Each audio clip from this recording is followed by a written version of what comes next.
வணக்கம் மக்களே. இன்றைக்கி நம்ம கவிஞர் ராம பரஞ்சோதி ஐயா அவர்கள் எழுதிய திருக்குறள் கதைகள் அப்படின்ற நூல்லேருந்து ஒரு கதையை பார்க்கலாம். இளமை காதல். இளமை காதல். ரயில் வண்டி கடகட என்ற சத்தத்துடன் வேகமாக ஓடிக்கொண்டிருந்தது. அவ்வப்போது paper, tea, coffee, cool drinks, water, samosa என்று சத்தம் போட்டுக்கொண்டு சிலர் போனார்கள். ரயில் ஜன்னலின் ஓரங்களில் அமர்ந்திருந்தவர்கள் நெல் வயல்கள், மரஞ்செடிகள், பொட்டல் வெளிகள், மலைமேடுகள், பள்ளங்கள், ஆறுகள் என்று இயற்கை அன்னையின் கொடைகளை ரசித்து மகிழ்ந்தனர். கதிரேசன் ஜன்னல் அருகில் அமர்ந்திருந்தாலும் அக்காட்சிகளை கண்டுகளிக்கும் மனத்துடன் இல்லை. மனம் திக் திக் என்று அடித்து கொண்டது. ஏதோ கோபத்தில், விரக்தியில் வீட்டை விட்டு வந்துவிட்டோம். 65 வயதான தன்னால் தனித்து இருக்க முடியுமா என்ற பயம் அடிக்கடி வந்தது. ஆனாலும் முன்வைத்த காலை பின் வைக்கக்கூடாது என்று அவருக்கே உரிய இயல்பான பிடிவாத குணம் வற்புறுத்தியது. கதிரேசனின் மனைவி திலகம் மிகவும் நல்ல குணவதி, கெட்டிக்காரி, அழகி, வளைந்து கொடுக்கும் சுபாவம் கொண்டவள், சுறுசுறுப்பாய் வீட்டு வேலைகளை செய்யும் திறமைசாலி. எனவே அவர்களின் 38 வருட தாம்பத்திய வாழ்வில் ஒரு சில சில்லறை தகராறுகள் தவிர அவர்களுக்கிடையே பெரிய மன வருத்தம் ஏற்பட்டதில்லை. புண்ணியவதி 2 ஆண்டுகள் முன்பு கண்ணை மூடிவிட்டார். அப்படி ஒன்றும் அகால மரணமில்லை. சில காலமாக நோய்வாய்ப்பட்டிருந்தார். 59 வயதில்தான் மறைந்தார். 2 மகன்களுக்கும் திருமணம் முடித்து பேரக்குழந்தைகளையும் கண்டவர்தான். பெண்மகள் இல்லையே என்ற சிறு குறை உண்டு. மனைவி இருந்தவரை ராசா போல் இருந்தார். அதனாலோ என்னவோ மனைவியின் மறைவு கதிரேசனை ஓரளவு பாதிக்கத்தான் செய்தது. மூத்த மகன் சந்திரன் பள்ளி ஆசிரியராக இருந்தான். பள்ளியில் தன்னுடன் பணி செய்து வந்த வேறு இனத்தைச் சேர்ந்த மாலதியை பதிவு திருமணம் செய்து கொண்டான். கதிரேசனுக்கு அக்காதல் கல்யாணத்தில் எதிர்ப்பு இல்லாவிட்டாலும் மனைவிக்கு அதில் விருப்பமில்லை என்பதால் பெற்றோர் சம்மதம் இல்லாமலே மகனின் திருமணம் நடந்தது. பெற்றோருக்கும் மகனுக்கும் சில காலம் பேச்சுவார்த்தை இல்லாவிட்டாலும் 2 ஆண்டுகளில் பேரன் பிறந்ததும் ஒற்றுமை ஏற்பட்டது. 2வது மகன் கண்ணன் ஒரு தனியார் நிறுவனத்தில் பணிபுரிந்தான். உறவுக்குள் பெற்றோர் பார்த்து திருமணம் முடித்த கலையரசியுடன் பெற்றோர் குடும்பத்துடன் சேர்ந்து போரூரில் வசித்தான். கலையரசியும் நல்ல குணமுடையவள்தான். அவள் மாமனார் மாமியாரை தன் சொந்த பெற்றோர் போலவே கவனித்து கொண்டாள். பெற்றவர்களை மகன்களும் மருமகள்களும் மரியாதையுடனேதான் மதித்து வந்தனர். கதிரேசன் அரசு உத்தியோகத்திலிருந்து சம்பாதித்தும் ஓய்வுக்கு பின் ஓய்வூதியம் பெற்று வந்ததும் கூட ஒருவேளை அதற்கு காரணமாய் இருக்கலாம். திலகம் மறைந்து ஓராண்டு ஆனதும் கதிரேசன் ஓர் உயில் சாசனம் பதிவு செய்தார். அவ்வுயில்படி அவருக்கு பாகப் பிரிவினையில் கிராமத்தில் கிடைத்த 3 ஏக்கர் நிலத்தில் 2 ஏக்கரை முதல் மகனுக்கும் மீதி 1 ஏக்கரையும் போரூர் வீட்டையும் இளைய மகனுக்கும் எழுதி வைத்தார். சொத்துக்களில் இளையவனுக்கு ஒதுக்கியது விலை மதிப்பில் கூடுதலானதுதான். அவனுக்கு வருமானம் குறைவு. மேலும் தொடர்ந்து பல ஆண்டுகளாக பெற்றோர்களை உடனிருந்து கவனித்து வந்தான். தன் மனைவியும் வேலை செய்து சம்பாதிப்பதாலே பெரியவனுக்கு வருமானம் அதிகமாக இருந்தது. அரசாங்க கடன் மூலம் சென்னை தாம்பரத்தில் சொந்த வீடு கட்டி இருந்தான். தந்தையும் முடிந்த போதெல்லாம் அவனுக்கு பணம் கொடுத்து உதவி வந்தார். எனவே மூத்த மகனின் முழு சம்மதத்தோடு தான் உயில் எழுதப்பட்டது. திலகம் வைத்திருந்த 30 பவுன் நகைகள், வெள்ளி சாமான்களை சமமாக பிரித்து 2 மருமகளுக்கும் கொடுத்த அவருக்கு ஓய்வூதியம் மாதம் 20,000 சொச்சம் கிடைத்தது. அவர் பெயரில் 2 லட்சம் வங்கி டெபாசிட் இருந்தது. அதற்கும் மாத வட்டி வந்தது. திலகம் இருக்கும்போது அடிக்கடி சுற்றுலாவிற்கும் கோயில்களுக்கும் போவது வழக்கம். கோவில்களுக்கும் தான தர்மங்களுக்கும் வேண்டிய மட்டும் செலவு செய்வார். பிள்ளைகள் ஏனென்று கேட்க மாட்டார்கள். இந்த ஓராண்டில் கூட நண்பருடன் காஷ்மீர் வரை சென்று வந்தார். ஆனாலும் கடந்த சில மாதங்களாக பிள்ளையும் மருமகளும் சற்று உதாசீனப்படுத்துவது போல் உணர்ந்தார். மனைவி உயிருடன் இருந்தபோது கடைக்கு போவது போன்ற பணிகளை அம்மையார் செய்து வந்தார். அவ்வேலைகளை கதிரேசன் செய்ய வேண்டுமென மகனும் மகளும் எதிர்பார்த்தனர். அவருக்கு வயதாகிவிட்டதாகவும் இனிமேல் அடிக்கடி வெளியூர் கோயில்களுக்கு தனியே போக வேண்டாமென்றும் போதனை செய்தார்கள். ஒரு முறை கலையரசியின் தந்தை அங்கு வந்திருந்த போது அவர் எதிரிலேயே, மாமா கொஞ்சம் கடைக்கு போயிட்டு வாங்க என்று அவள் சொன்னது அவரின் மனத்தை பெரிதும் பாதித்தது. ஏற்கனவே மனைவி இல்லாததால் பாதிக்கப்பட்ட அவர் கணிசமான ஓய்வூதியம் பெறும் தான் ஏன் அவர்களுக்கு அடங்கி இருக்க வேண்டும் என எண்ண ஆரம்பித்தார். பெரிய மகன் வீட்டிற்கு 2-3 மாதங்களுக்கு ஒரு முறை சென்றாலும் 2 நாட்களுக்கு மேல் தங்க மாட்டார். காரணம், அவர்கள் இருவருமே வேலைக்கு சென்று விடுவார்கள். எனவே அங்கு சென்றாலும் இங்கே இருப்பதை விட கேவலமாக இருக்க நேரிடும் என நினைத்தார். சில நாள் பலத்த யோசனைக்கு பின் ஒரு முடிவுக்கு வந்தார். பெரியவன் வீட்டிற்கு சென்று 1 வாரம் இருந்துவிட்டு வருவதாக சொல்லிவிட்டு புறப்பட்டவர் காசி போகும் ரயிலில் வந்து முன்னேற்பாடு படி ஏறிவிட்டார். பெரியவனின் வீட்டில் 1 வாரம் இருப்பதாக சொன்னதை கேட்ட இளையவனும் அவன் மனைவியும் ஆச்சரியப்பட்டாலும் வயதானவர் விரும்புகிறார், போகட்டும் என்று விட்டுவிட்டனர். கதிரேசனுக்கு இருந்த மனக்கலக்கத்தில் முன்னாள் பகல் முழுவதும் ரயிலில் பயணம் செய்த சக பிரயாணிகளை கூட கவனிக்கவில்லை. அடிக்கடி கண்மூடி தியானிப்பது போல் இருந்து விடுவார். மறுநாள் காலைதான் எதிர் சீட்டில் அமர்ந்திருந்த பெண்மணியை பார்த்தார். 60 வயது மதிக்கத்தக்க அவர் தலைமுடி பூராவும் வெளுத்திருந்தது. காலை எழுந்து முகம் கழுவி ஒரு விரலால் இட்ட திருநீற்றுடன் பளிச்சென்று இருந்தார். ஒருவேளை விதவையாக இருக்கலாம் என நினைத்தார். அவரை இதற்கு முன்பு எங்கோ பார்த்தது போல் இருந்தது. சட்டென்று ஞாபகத்திற்கு வரவில்லை. இவர் அறியாது அப்பெண்ணும் இவரை 2-3 முறை உற்று பார்த்தார். அந்நேரம் டீ விற்பவன் வர அப்பெண்மணி டீ வாங்கி குடித்தார். இவரும் டீ வாங்கி குடித்தவுடன் 2 டீக்கும் சேர்த்து எடுத்துக்கொள்ளுமாறு காசை கொடுத்தார் கதிரேசன். வேண்டாங்க, நானே கொடுத்து கொள்கிறேன் என்று அம்மாது சொல்ல, பரவாயில்லைங்க, நம்ம 2 பேரும் தமிழ்நாட்டுக்காரங்க தானே, தமிழ்நாட்டுக்கு வெளியே ஒரு தமிழருக்கு டீ வாங்கி கொடுப்பதில் மகிழ்ச்சி கிடைக்குது என்றார் தொடர்ந்து. உங்களை இதற்கு முன்பு எங்கோ பார்த்த மாதிரி இருக்கு. நீங்கள் எந்த ஊர், பேர் என்ன என்று வினவினார்.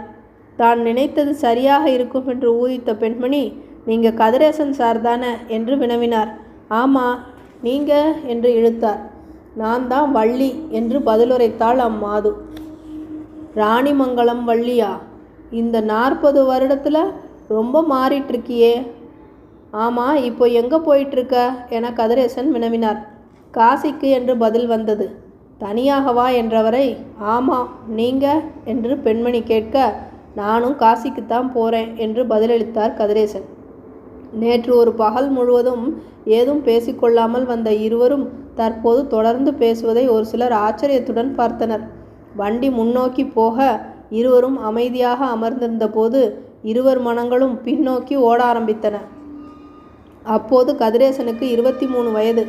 பட்டதாரியான அவனுக்கு காஞ்சிபுரம் மாவட்ட கல்வி அதிகாரி அலுவலகத்தில் எழுத்தர் பணி கிடைக்க 10 கிலோமீட்டர் அருகில் உள்ள ராணிமங்கலம் கிராமத்தில் இருந்த சித்தப்பா வீட்டில் தங்கி வேலைக்கு சென்று வந்தான்.